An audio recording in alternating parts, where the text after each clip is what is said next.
Boom. Hey, everybody. Coach Blauer here. I've got a special guest today, Clint Emerson, who is a lot of my followers are military law enforcement. They better know who you are. Retired SEAL, uh, the man behind Escape the Wolf, Violent Nomad shop, and of course, 100 Deadly Skills. Clint, how you doing, man? Good. How you doing, Tom? Well, other than being sequestered in my house because of a pandemic, and I guess I'm under house arrest because I'm not sick. So other than that, and my business is closed, I'm great, man. How are you? I think it's the same for all of us. I've got the same stuff going. I mean, I get to come to my office, so Right. that's not a bad deal, but I'm the only one here, so that's all right. Right. No, same thing. I'm half teasing. We've gotten to talk a few times. We officially met in person finally at SHOT Show recently, and Yeah.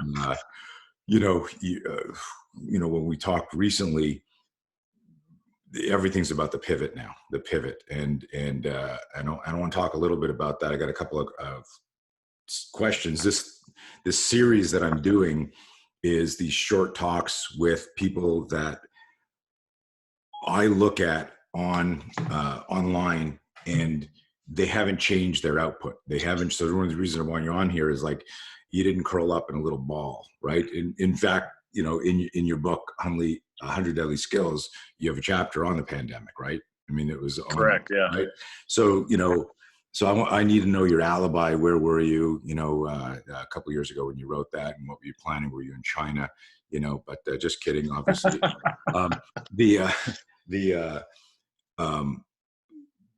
What I'm doing is interviewing people who haven't changed their positivity, their output, their energy, and your message is always consistent, even pre this. So I look up that is inspiring to me, and I want you to kind of inspire my audience, and those who don't know who you are, they're going to know who you are at the end of this and check you out. But the first thing I want to jump into is, how are you doing personally? How are you doing? Yeah, all is well. I think you nailed a couple of we have the same points, I think all in common across the country. And that is, you spend a lot of time thinking and developing and hopefully executing new tasks with new goals based on, whatever it is you were doing. So that's what I'm doing every day. Right. How's your family? Immediate, Everybody's extended, is everyone? Yeah, all healthy, no issues. How about you? Good. Everyone's good. Knock on wood. I've got, my mom lives in Canada where I used to live, and, she's up there with, with her husband, stepdad, and they're healthy considering everything going on there, but I always ask that, because a lot of times when you've got an individual like yourself, extensive military background, very organized, very prepared in general, and that sometimes your op tempo, your pace isn't shared by your family because you're go, go, go, go. Every so often I remind myself to walk around the house, check in with my kids that still live with me. How you doing? What's going on? Most of the time they just wave me off because they're like on their phone watching some show going, get out of my room, dad. But at least I'm checking, right? So, Yeah. so I always ask. So the big thing for people on this, because you've got, people who are being crushed by like what's going on. They're killed their business, killed their hopes, their dreams. And then you got the middle group that's like, what am I going to do? I can sustain another month or two. And then there are people that are very effective and successful. Either their business is busier as a result of this. I mean, I got a friend in the fitness industry who makes products like home training shit and gym shit. And he says he's busier. Like last month, he's busier than he's ever been at any time in the company's history. So, yeah. So how has this affected your business, and what have you done to adapt? Yeah. So, with Escape the Wolf, which is my primary deal that you mentioned, which is all crisis management for corporations. And I had already had both the in-person type consults and offerings. And then I've also always had this online piece. So obviously the online stuff is picked up, which is good. And then more of your program development, policy, and workforce education stuff has taken a hit because every company is sitting still right now. And even though we are in the middle of a huge crisis management is last on their budget line item, Right. and they're not going to spend the money anytime soon. So I'm switching everything over to more of the online consults. I've got a whole e-learning capability that's out there, and a couple other things. And then the other endeavors I have going seem somewhat the same. I think spending, when we talk about people buying stuff out of the Violent Nomad e-commerce shop, they're still spending money. And I don't Right. know if it's, I don't know if that's going to get hit eventually. I'm sure it will. But for right now, everything else seems to be moving at somewhat the same tempo. That's good. That's good. Yeah. Okay. Slight switch in our tempo here. Best thing about the lockdown for you? What's been the best thing? Oh man, I think it's been a great reset, an opportunity to collect all those thoughts, knock out that laundry list that had been stacking up of admin crap that I don't like to do is finally getting done. And then of course the things around the house and the office that needed that special attention that I never gave it time. Right. And then of course the big piece is family. We're all sitting together and spending time together and barbecuing out back and having meals together that happened before, but certainly not as much as now with some quality time. So, it's been good on that end. Yeah. Yeah. That's a consistent answer is, for people like you probably travel a lot or are constantly being pulled into meetings as an entrepreneur, growing your stuff. Like it's suddenly, okay, now we've got time to reboot, recharge. It'll be interesting to see people have this kind of like this revelation of, wow, like this is good, all this stuff. But when the world turns back on, how many people, and this is just like a rhetorical, philosophical observation, how many of us are going to remember that or go right back to this frenetic pace of being occupied with other people instead of these important things. So Yeah, interesting.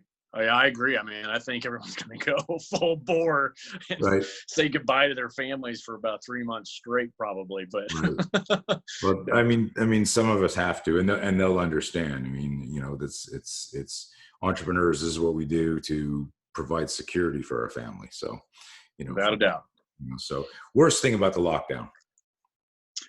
Oh man, I think I feel like all the momentum that had been generated.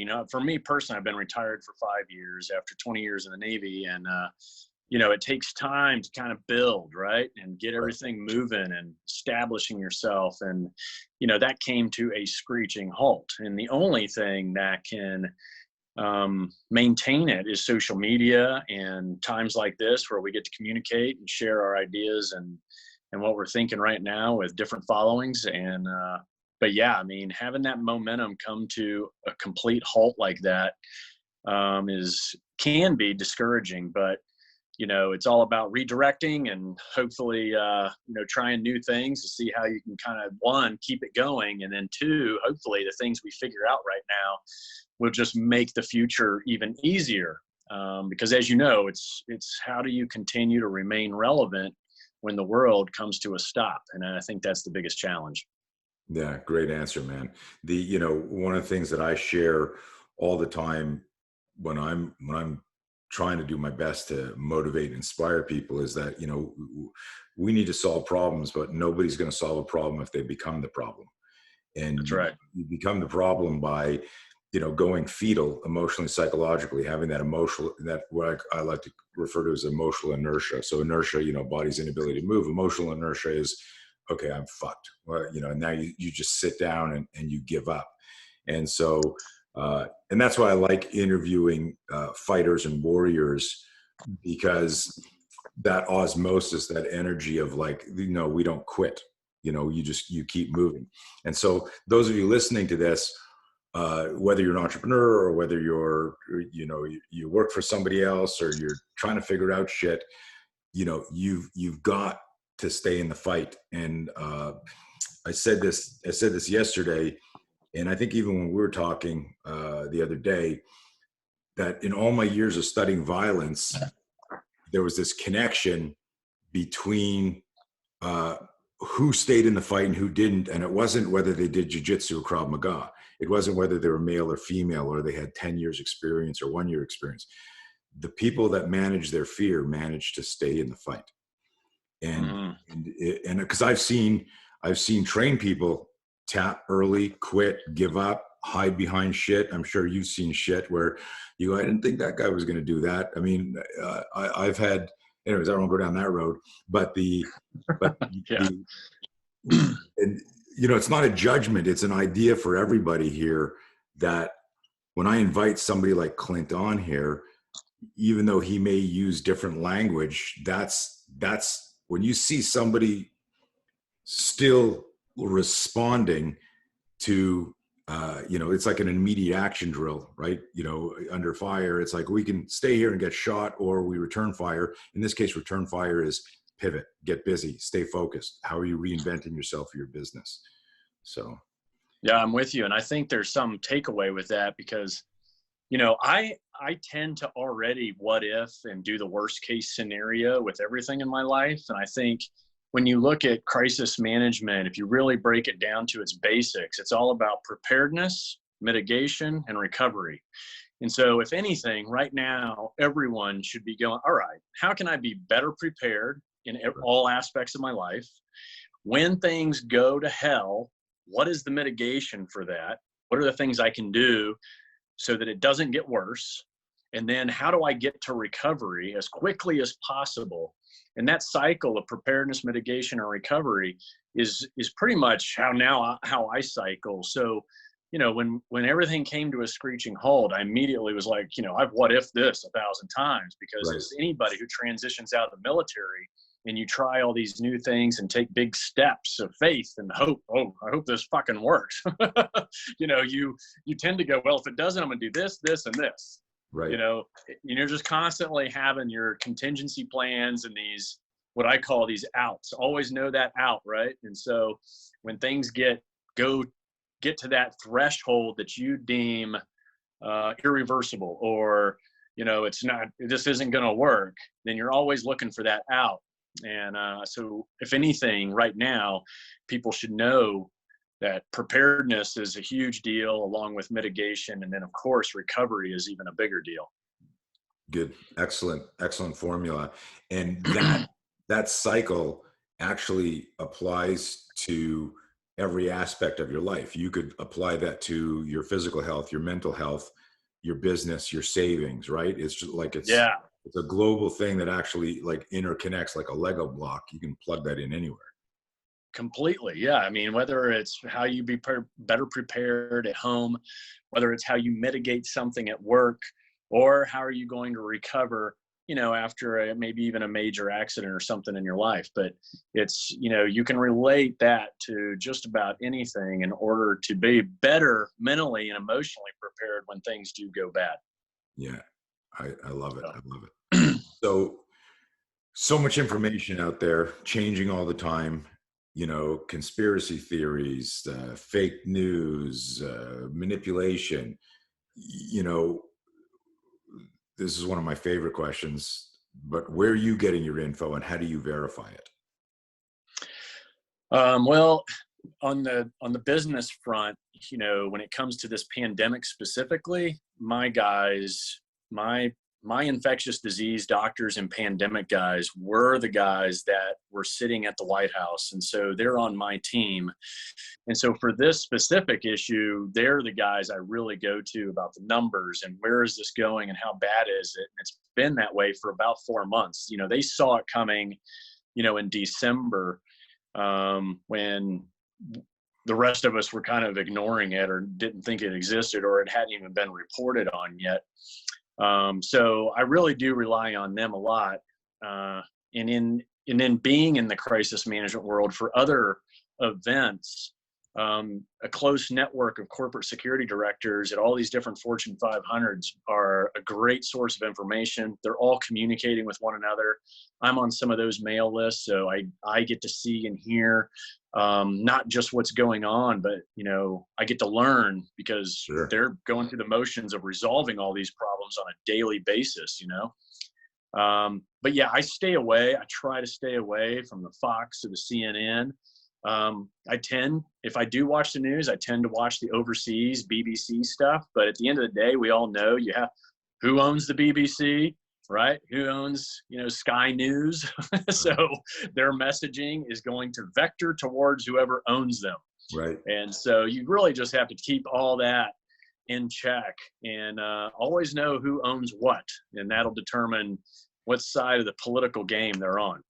The old follow the money rule. Yeah.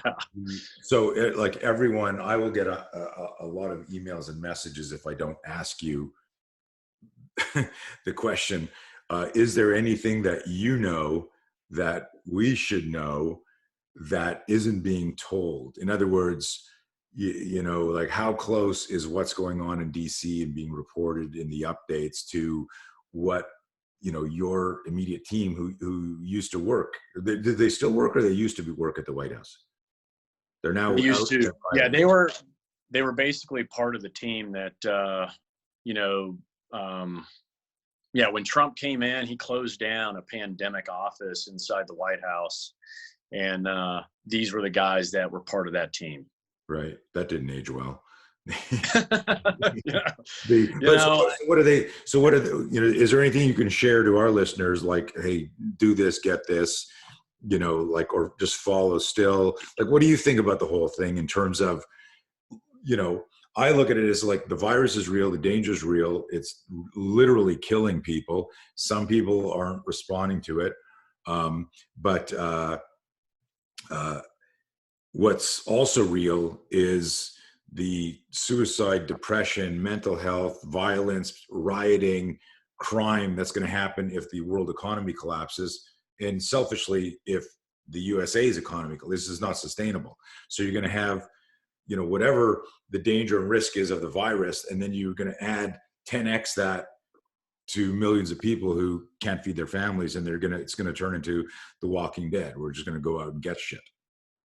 Yeah. Well, yeah, that would be, I don't know about you. I think that would be kind of fun in thought. It's kind of like, yeah, let's do it. Let's put all these survival preparedness skills to work. But as it relates to the pandemic and kind of what I've been getting from experts, I think number one, we certainly could have started sooner with mitigation, right?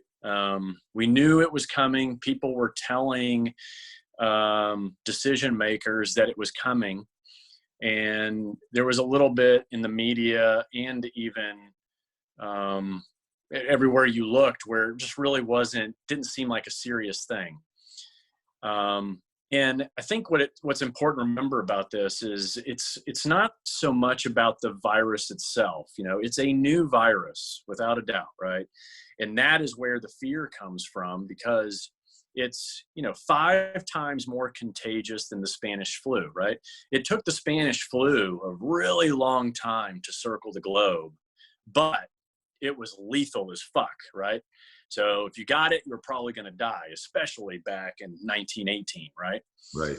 So this thing was able to, circle the globe in a matter of months, but its lethality is a whole lot less. Right. So I think that's where people, whether it's the conspiracy theory stuff or the opinions that come from the knee-jerk reactions of the social lockdown, some people are on one side of the fence where they're like, yes, let's just stay home. Let's get this thing over with and do the right thing. Then you've got others that think it's just entirely blown out of proportion.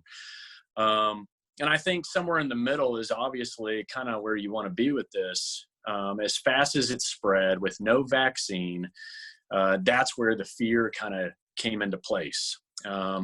Its kill rate is still pretty low considering, right? We know that if the John Hopkins ArcView map says there's 2 million confirmed globally, and then there's, how many ever dead, 100,000, whatever the numbers are, then you can assume that there's probably 3 or 4 million people that actually have it. They just didn't get the test yet, you know? So the numbers on confirmations are far bigger than what we see because there's not enough tests around the globe.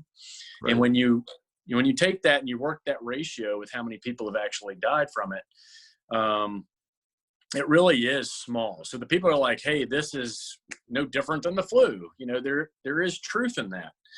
But the problem always still resides on the fact that the direct problem is the virus. The indirect and what makes a pandemic more lethal is the indirect issues on the economy, where your healthcare system is the first domino in a line of dominoes, right? And so it goes crashing against, you know, the supply chain. The supply chain then goes crashing against, you know, commercial and residential real estate. And then it just keeps on going from there. And I think that's what people have to kind of be prepared for, is that any impact we're having right now on the economy, we may not feel for another year. So that's why this reintegration and going back into the system with the virus among us has to be done systematically. You have to be smart. Companies that allow people come back to work need to think about a blue gold team type scenario, where I'm going to take my workforce, I'm going to cut them in half, I'm going to make sure I've got representation in all operational departments, and I'm going to do a blue team and a gold team. We know the incubation period is 14 days, so you could literally do blue and gold team rotations every 14 days. You know that they're going to be wearing masks. You know that you're going to have sanitation spots when they walk through the door, along with temperature stations. Now, the problem with the temperature stations is because people that have the virus are just, you can be completely asymptomatic. So it doesn't matter whether you're taking your temperature or not when you walk through the door, you're still contagious. That is now the number one issue I see moving forward with this thing, is that you can have it, you can spread it, and you won't even know it. And that's, I think, once that obstacle is somewhat figured out, then I think going back to a normal work state will certainly be a lot easier. But reintegration and the recovery has to be very well thought through at every single organization. And you can't rely on your governors and presidents and everybody else to tell you what to do. You have to be thinking about this now if you want your business or what you have going on to survive. And I kind of went long-winded there, but no, that was it was great. It was great stuff. So many things that I don't know if I want to get into it on this, because it kind of puts you on the spot and it might influence other things, because we're starting to see that pushback from people about overreach and manipulation and power and Orwellian, you know, type overtones of, oh no, you can't, you know, you can't do this and you can't do that and you can't go here. No, and we're giving you a ticket for what, you know, all this stuff. yeah. So we're starting to see some pushback with that. But I mean, if you have any thoughts on that, feel free to share away. Yeah, I think we've seen some governors be way too lax. And then we just heard about, you know, or is it up in Detroit, Michigan area, where it was like overboard, right? With rules, you know, like you're not even allowed to go kayaking or something like that. And they had, you know, state patrol boats intercepting people out paddleboarding. And yeah, I mean, I haven't vetted this, but I read that, like, you know, people who have their own home on a lake or the ocean not allowed in to go. It's like, wait a minute, that's, you know, it's in front of my house, I'm alone. And you know, there was the story of I don't know if you saw this, a father getting arrested in front of his daughter because he was in a park throwing ball with her. Now, we're missing certain parts of that, because I can't imagine any cop arresting somebody. The father you know, did something that provoked that, but still, you know, we saw in the news, you know, when people went to church on Easter Sunday, you know, them ticketing cars and stuff like that. That'd be a tricky thing. I read a really powerful piece from a retired cop, and it's easy to say when you're retired, but he was like, man, like, yeah. like, you know, I wouldn't have done that. You know, that's that's violating, the oath I took to protect the Constitution. And come on, guys, let's get real. So interesting times. Yeah, I think at the end of the day, common sense prevails, and when it comes to crisis, one of the things I say probably too much is that, keep it simple. Crisis will complicate the rest. Right. And I feel like in this situation, it's really the simple things. It's not going to hurt you to just do them, even though you may feel like, well, I don't like being told what to do, or I don't like the fact that, this is mandatory. But at the end of the day, it's like, really, it's not a big deal to whether it's wearing a mask or washing your hands or doing the right things. Even if you think this is all bullshit, it's still not going to hurt to just do it, Right. And I think that's where, at least on my end, I see a lot of people getting upset is it's the fact they're being told what to do in a way that makes them feel like, that there's a king and not a president, Interesting. Yeah. What bothers you the most about what's going on? I know we've touched a little on that. Yeah. Specific question. What, that thing you're sitting there with a beer, a glass of wine at night, and you're going, what really is there something that really bothers you the most about what's going on? Yeah. Well, I think it's a combination of what we just said. I mean, I think it is scary, the potential of our economy, really. I mean, like I said, what we're feeling right now may not be even close to what we'll be feeling a year from now. And that, I think, that bothers me. That's the kind of thing where all of us being affected, and no matter what industry, what vertical you're in, and how that will affect America as a whole. And of course, whatever affects us affects the globe. Right. When you talk to any macro economist, he'll tell you that the backbone of the global economy is the US dollar. So, and the world knows that, whether they like to admit it or not. Right. So, yeah, I think that kind of bothers me. I don't believe in bounce back. If you look at 9/11, we didn't bounce back. If you look at 2008, we didn't bounce back, so there's never been a bounce back. And what's going on right now is far worse than any of those events combined. So, yeah, I mean, it's really the unknown, and you keep a positive head and keep trying to, like we said at the beginning of the conversation, keep pivoting, keep evolving, and keep pushing forward. Love it. Okay. Without making this political, if I put you in charge, I called you up, I go, dude, I just got a call from the White House. They want you to make the decisions today. What would you change? What would you do right away? Oh, man. I mean, I think everyone knows the key to getting ahead of this thing is all through identification, right? Just like anything you face in life. If you can't identify the problem, then you can't really solve it. So, the testing aspect has to be far more valid, right? I mean, when you take a test, it needs to work and it needs to be accurate the first time. So I know Abbott, they're a client and they've done a great job, putting together these rapid tests. I know that some states are getting, the Chinese made, test where really you just get a prick on your finger. They put it in there and it tells you whether you've got COVID or not, or at least antibodies, or you had it or you didn't have it. There's a lot of different testing, but I think that identification piece is huge to getting us back to work, because if you can identify everyone who's got it and everyone who doesn't, it makes everything else so much smoother and easier moving forward. You really know, okay, these people are getting isolated and these ones are going to get the economy back up and running. So concentration on identification is instrumental in figuring out the rest. And so I think that's where it lies. And the other piece too is when you already know that majority of the people that get the virus are either, elderly or have some kind of underlying issue already. If it could go back in time, I probably would have, made the quarantine a little more specific to certain health issues or age groups.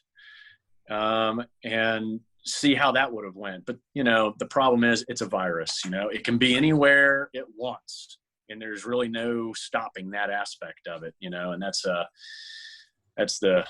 other issue, is it's just so damn contagious. So I don't think I've said anything that anybody doesn't already know or think about, but yeah, identification is the key to solving problems, right? So yeah, no, it's everything. Even in a, you know, that parallels when I'm trying to help somebody understand when to charge a threat, when to move away from a threat. It's pre-contact cues, which is another way of, like, you know, threat discrimination and pre-contact cues is, can you identify that you're not guessing, this is the problem, we are now in danger, this is imminent, is now immediate, let's move. And so I think people understand it. And it's interesting, but it's interesting, you know, like what you just said, in 2 minutes you got to listen to like 35 minutes of 5 people talk on the news, and you're going, what the fuck are they saying? So it was really nice, it was succinct, and I think people listened to it, because I heard it differently too. I've heard that before, but I interpreted it differently through your explanation. So no, it was great. Good. You've answered this, but I'm going to ask it again, because what I found is, as we talk, the answers and the thought process gets deeper. We're slowly peeling the onion here. So the question is, what has been the most challenging thing for you through this? And I want to pre-brief your answer by saying, you know, you're you know, a public figure, you talk, you know, you've got this, you know, crazy background, and you got books out and all of that stuff. So oftentimes you get asked a question, it's not that you're on autopilot. I can tell that you're being very sincere and genuine, but it's like, it's the author, you know, retired Navy, like, okay, here's the answer. So this is you sitting with your dog, and you lean over and you pet your dog on the head, and you're going, you know what, man? So the question is, what has been the most challenging thing for you, different from what you've answered already, if there is something? I think the challenge, the down to earth challenge at a personal level for me, goes back to like my budget, right? I think we all do that. And so if I'm sitting there with my dog, I'm going, all right, will I be able to feed you, right, you know, a year from now? Right. Yeah. You know what I mean? And so I have broken out my spreadsheets, and I have been, you know, I'm a fiscally sound guy, and I've got money saved, and I've been really good about that kind of stuff. But even then, you know, going through and cutting the fat, right? I'm going through line item. Okay, my cable bill. What can I cut out of that fucking thing so I don't have to pay that much? Okay, what about this? What about that? And I have been just systematically every day cutting something down. And there's a lot of positive to that, as you know, and anybody who continually works their budgets, is that you find out real quickly, like, I didn't actually even need that, and I was paying for it. Right. Or I go through statements, and there's all these subscriptions and shit that I don't even know about, because I haven't taken the time until now to find out that Monday.com is charging me $1,000 a year for some organizational crap that I don't even use, and I don't even remember signing up for it. Or the best one was Hootsuite. Like, I haven't used Hootsuite in probably 3 years, but I found out, wow, I've still been getting billed $648 a year because I wasn't paying attention to it. So, interesting. But the challenge deep down to that is, you know, no matter, the scary part of something like this is that no matter how much money any one person has, depending on how this goes, we could all end up poor. And so you've got to be really thinking about it ahead of time. You know, unless you're a fortunate billionaire, you know, it's you probably don't really have anything to worry about in this lifetime. But I would say millionaires on down, you still got to cut the fat, right, and do it in all aspects of your life. So, you know, I went ahead and I was like, hey, I haven't refied in 5 years. Fuck it. I'm going to refi.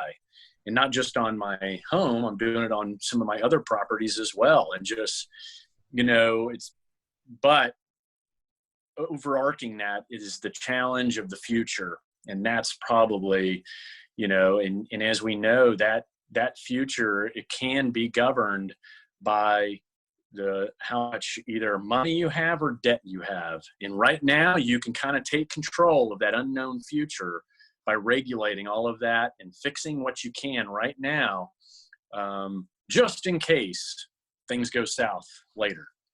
Yeah, I don't want to, like, I'm not like a negative, pessimistic conspiracy, Chicken Little, the sky is falling type Yeah, me neither. mentality. Yeah. But, you know, like, we're going to have more viruses and the world's getting more populated, right? So it's you know, just like the joke I always make when someone asks me, like, how are you doing with the pandemic? I always answer, I wish I'd prepared for the pandemic before the pandemic. you know Yeah. And so, that's kind of with that message. And what I'm taking out of your last answer also is that, this is a warning call. This is like we get through this. Had this been, had the lethality of like Spanish flu or something, that would have been really different. We were very fortunate with this, but what are we going to learn? And how, we always, in our combatives courses, we ask the question, are you training for your last fight? Or are you training for your next fight? And most people are thinking about their last fight. They're like, hey, right. I'm good, I'm over, as opposed to, okay, what's the next fight, and getting ready for that. So interesting. Last question. And, Sure. it just a simple, message to listeners. Here's the takeaway, guys. Clint Emerson says, get your shit together. What do you want to tell people? Yeah, I think, on the topic that we've been discussing, I think one, constantly ask yourself and challenge yourself at the worst case scenarios, and really, go through and visualize those worst case scenarios, and then go ahead and preparing, mitigating, and figuring out your recovery plan for all that. Because, like I said at the beginning, it's not going to hurt to do any of that, right? It takes a little bit of time, some thought, especially on the preparedness side. But if there was ever an opportunity to kind of put things in check, now is a great time to do it. Regardless of how I'm like you. I don't think the sky is falling. I don't think it's the end of the world, nothing like that. But I certainly, it's like one of the things I always say, you never want to get caught, but you should always plan for it. For some of whenever I was overseas by myself doing, crazy cool stuff, I mean, I always thought in terms of, I do not want to get caught, but you have to plan for it no matter what, which is worst case scenario. So plan for the worst case and hope for the best, and you'll be all right. I dig it. I love it. What's the best place for people to learn more about you? My whole ecosystem is at clintemerson.com. Nice and easy. Pretty simple. Buddy, thank you so much for your time. I learned some stuff, reframed me a little bit, even though it's information that I heard. And it's one of the reasons I love doing these things, is talking to people who got their shit together and then go, oh yeah, I didn't think about it that way. So I appreciate your time, man. And everyone listening to this, clintemerson.com, go check it out. He's got books and e-learning and all sorts of stuff, and we'll post the link to the sites in our newsletter. Buddy, you be safe, and I'll speak to you soon. You too. Thank you for having me, and good luck. Stay healthy.